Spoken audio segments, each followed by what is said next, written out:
अस्सलाम वालेकुम दोस्तों, आज की इस वीडियो में हम बात करेंगे आपकी चहेती दुलारी फेस ऐप के बारे में जो हर बंदे ने आजकल अपने मोबाइल फ़ोन के अंदर इंस्टॉल की हुई है। हर बंदा उससे बूढ़ा हो रहा है, जवान हो रहा है, हर बंदा उससे मतलब कि अपने जेंडर को चेंज कर रहा है, मतलब कि वो लड़की से लड़का बन रहा है, लड़के से लड़की बन रहा है। तो बहुत कमाल की एप्लीकेशन है, लेकिन यहाँ इसके कुछ नुकसानात भी हैं जो आपको खाए जा रहे हैं। तो आज की वीडियो में यही नुकसानात जिक्र करने वाला हूँ, आपको बताने वाला हूँ क्या इसके नुकसानात हैं जो कि बिल्कुल सीरियस है, कोई मजाक वाली बात नहीं है। यहाँ बहुत ही सीरियस इश्यूज़ हैं जो कि इसको इस्तेमाल करने पे आपको फेस करने पड़ सकते हैं इन फ्यूचर। तो उसके बारे में बात करेंगे और बात करेंगे ये एप्लीकेशन कैसे काम करती है, इसकी हिस्ट्री क्या है, मतलब कि एप्लीकेशन कहाँ से उड़ के आपके पास आ गई है, किसने बना दी एप्लीकेशन, कौन ऐसा पागल था जिसने ऐसी एप्लीकेशन बना दी। तो सब कुछ आज की इस वीडियो में खुलासा कर देंगे, फाश कर देंगे सब राज। तो वीडियो स्टार्ट करते हैं और जान लेते हैं फुल डिटेल से। उससे पहले दोस्तों, अगर आपने हमारा चैनल तक सब्सक्राइब नहीं किया, अभी सब्सक्राइब कर ले, नीचे जाके लाल कलर का सब्सक्राइब बटन दबा दें, घंटे की दबा दें, जिससे आपको जो है फ्री की वीडियोस मिलती रहेंगी जो कि मैं अपलोड करता हूँ, आपको फ्री की मिलती है। मैं कौन सा आपको कोई पैसे लेता हूँ कि भाई गले में पैसे डालो यहाँ 10 रुपये फिर आप वीडियो देख सके हुए। तो इस वजह से उसे सब्सक्राइब कर लें चैनल को और घंटे के बटन दबा दें। और साथ ही साथ वीडियो को लाइक नहीं किया तो लाइक कर दें, क्योंकि लाइक करना बहुत ज़रूरी है। और कमेंट करना तो इतना ज़्यादा ज़रूरी है कि कमेंट आपको कुछ नहीं सूझ रहा तो फिर भी एक नुक्ता लगा के कमेंट कर दें, जो कि काफ़ी फ़ायदा हो जाता है। आपके भाई के मसला सही था, आज बहुत ज़्यादा कमेंट आ गए, इस तरह सिस्टम हो जाता है।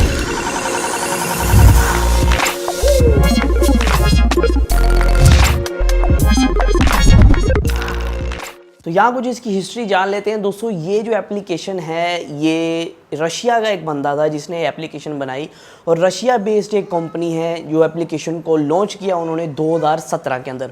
तो 2017 के अंदर लॉन्च होने के बाद इस एप्लीकेशन के अंदर कुछ ऐसे फीचर्स नहीं थे जो कि लोगों को बहुत ही मतलब कि ज़बरदस्त किया इस एप्लीकेशन को इस्तेमाल करने मजबूर कर सकें।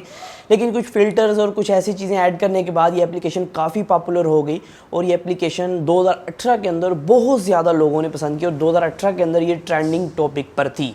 और यहाँ दोस्तों अब ये एशिया के अंदर बहुत ज़्यादा ट्रेंड में आ चुकी है अब ये एप्लीकेशन पिछले दिनों में, क्योंकि फेसबुक पे कुछ लोगों ने एक चैलेंज शुरू किया जिसका नाम था कि यंग टू, मतलब कि वो बुढ़े एक अपनी तस्वीर लगाते थे, जो जवान थे तो वो साथ में अपनी फेस ऐप करके फ़ोटो लगाते थे और बताते थे कि चैलेंज है आपको, आप भी तस्वीर लगाएं।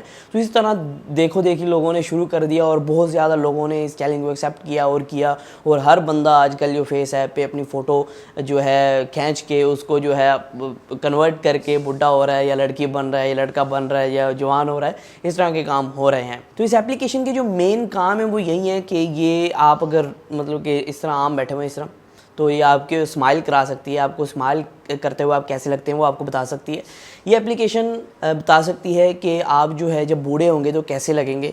ये एप्लीकेशन बता सकती है कि आप जब जवान होते तो कैसे लगते थे, मतलब कि एआई फीचर्स को काम में लेते हुए ये एप्लीकेशन वर्क करती है। और यहाँ दोस्तों इसके अंदर एक फीचर वो भी है कि आप बंदे से लड़की बन सकते हैं और लड़की से बंदा बन सकते हैं, मतलब कि दरमियान वाली चीज़ शायद खुसरा वगैरह भी बन सकते हैं, शायद कोई इस तरह का फीचर भी हो।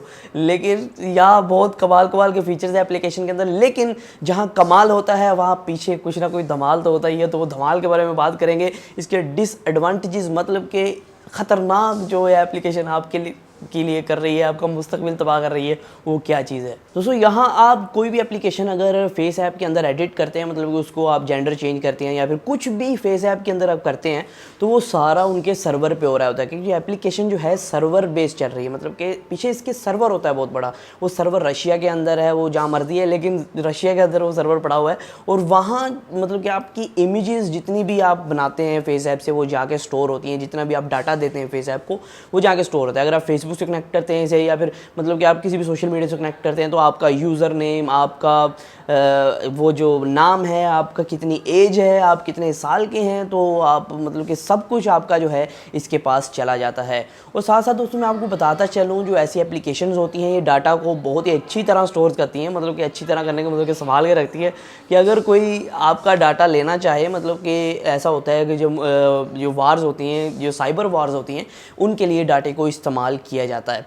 तो यहाँ ऐसा होता है कि अगर ये कंपनी आपका डाटा सेल भी करना चाहे तो कर सकती है, क्योंकि ज़्यादातर जो बड़ी बड़ी कंपनीज थी, फेसबुक और इस तरह कुछ कंपनीज जिन्होंने डाटा आपका सेल किया, तो काफ़ी यहाँ स्कैम सामने आए थे। तो इस तरह आपका डाटा जो है लीक भी हो सकता है। इसके पास तो आपका ये भी डाटा है, आप जवान कैसे दिखते हैं, आप बूढ़े कैसे दिखते हैं, अगर आप लड़की होते तो कैसे दिखते हैं, तो अगर आप बेस भी चेंज कर ले कि लड़की बन जाएंगे तो फिर भी इसे पता लग जाएगा। तो इस तरह को सिस्टम हो जाएगा। लेकिन दोस्तों ये बहुत बड़ा मसला नहीं है। एक जो मसला आजकल जो बहुत बड़ा मसला बन चुका है वो ये है, कुछ हैकर्स, कुछ स्कैमर्स जो ऑनलाइन स्कैमर्स होते हैं वो एक फेक एप्लीकेशंस बना के लोगों को तंग कर रहे हैं, लोगों को परेशान कर रहे हैं। वो कैसे दोस्तों? वो ऐसे कि एप्लीकेशन एक बना के, एक डेवलपर जो हैं वो गलत डेवलपर्स जो हैं वो एप्लीकेशन बनाते हैं, एक फेक एप्लीकेशन, उसके अंदर जो है एक मालवेयर ऐड कर देते हैं, जो कि अगर आप उस एप्लीकेशन को इंस्टॉल करते हैं अपने फ़ोन के अंदर, तो फ़ोन के अंदर इंस्टॉल करने के बाद वो एप्लीकेशन को खोलते हैं, वो चलती नहीं है, या वो रिस्पॉन्ड नहीं देती, वो चल जाती लेकिन उसके अंदर अच्छे फीचर्स नहीं होते, तो वो आप अनइंस्टॉल कर देते हैं। लेकिन जो वो मालवेयर होता है आपके कहीं एंड्रॉयड के अंदर रह जाता है और बार बार आपको पॉपअप एड्स और कहीं से ऊपर से ऐड आ रहा है, नीचे से ऐड आ रहा है, तो वो ऐड के ज़रिए भी पैसे कमाते हैं। कुछ लोग ऐसे होते हैं कि वो आपका डाटा कलेक्ट करने के लिए एप्लीकेशंस बनाते हैं, मतलब कि आपके अंदर कोई भी मालवेयर ऐड करवा के एप्लीकेशन के अंदर इंस्टॉल करवा देते हैं और बाद में वो स्क्रिप्ट चलती रहती है और आपका जितना भी डाटा है वो अनसिक्योर हो जाता है। आपकी गैलरी की एक्सेस, आपके कैमरे की एक्सेस, बहुत ज़्यादा एक्सेस वो ले जाते हैं और आपका सब कुछ जो है वो उनके कब्ज़े में हो जाता है एक हिसाब से। तो अगर आप इस फेस ऐप को यूज़ करना ही चाहते हैं, आप चाहते हैं मुझे कम नुकसान हो, मैं जो है बचा रहूँ धोखों से, तो आप प्ले स्टोर से डाउनलोड किए इसे और ओरिजिनल एप्लीकेशन डाउनलोड किए। फेस ऐप का लिंक मैंने डिस्क्रिप्शन में आपको दे दिया, वहाँ से जाके अगर आप डाउनलोड करना चाहते हैं कर सकते हैं। यहाँ दोस्तों जो फेस ऐप के CEO थे उन्होंने कहा एक कॉन्फ्रेंस में कि फेस ऐप जो है लोगों का डाटा जो है कलेक्ट नहीं कर पाती है ज़्यादा। उसकी वजह उन्होंने ये बताई कि जो 99% लोग हैं वो फेस ऐप के अंदर लॉगिन नहीं करते हैं, मतलब कि आपको यहाँ ID पासवर्ड, मतलब कि आपको ID बनाने का ऑप्शन मिलता है, जो कि ज़्यादातर लोग नहीं करते हैं। तो ये उन्होंने वजह बताई कि फेस ऐप जो एप्लीकेशन है वो ज़्यादातर लोगों का डाटा नहीं ले पाती क्योंकि वो लॉगिन नहीं करते हैं। लेकिन दोस्तों आपका जो पिक्चर्स का डाटा है या फिर आप जितनी भी चीज़ें वहाँ से एडिट करते हैं वो तो डाटा उनके पास जा ही रहा है। बेशक आपका नाम, डेट ऑफ बर्थ ना जाए जब तक आप किसी सोशल मीडिया प्लेटफॉर्म से उसे कनेक्ट ना करें या साइन अप ना करें उसके लिए। तो अगर आप साइन अप करते हैं तो ज़्यादा रिस्क में चले जाते हैं क्योंकि यहाँ जो आपकी फेस ऐप एप्लीकेशन है वो बहुत सी इन्फॉर्मेशन अपने सर्वर के अंदर ले जाती है। तो आखिर में मसला ये आता है दोस्तों कि अगर आप यूज़ करना ही चाहते हैं फेस ऐप को तो ऑथेंटिक ऐप यूज़ करें, ऑफिशियल ऐप यूज़ करें, तो जिसका लिंक मैं आपको डिस्क्रिप्शन में भी दे दिया। और फेस ऐप को प्ले स्टोर से डाउनलोड करें। जितनी भी एप्लीकेशंस आप इस तरह की यूज़ करना चाहते हैं वो प्ले स्टोर से ही डाउनलोड करें। अगर कोई बंदा आपको लिंक दे रहा है भाई ये फेस ऐप का लिंक है, वहाँ से मत डाउनलोड करें क्योंकि वहाँ से आपके साथ कुछ ना कुछ स्कैम हो सकता है। तो आज की वीडियो में सिर्फ इतना ही था, फिर मैं हाजिर हूँ वीडियो के साथ। तो हमारी वीडियो को लाइक कर दीजिएगा, कर दिया होगा मेरे ख्याल में, कमेंट भी कर दिया होगा। तो आज की वीडियो में इतना ही, फिर मैं हाजिर हूँ वीडियो के साथ। अल्लाह हाफ़िज़।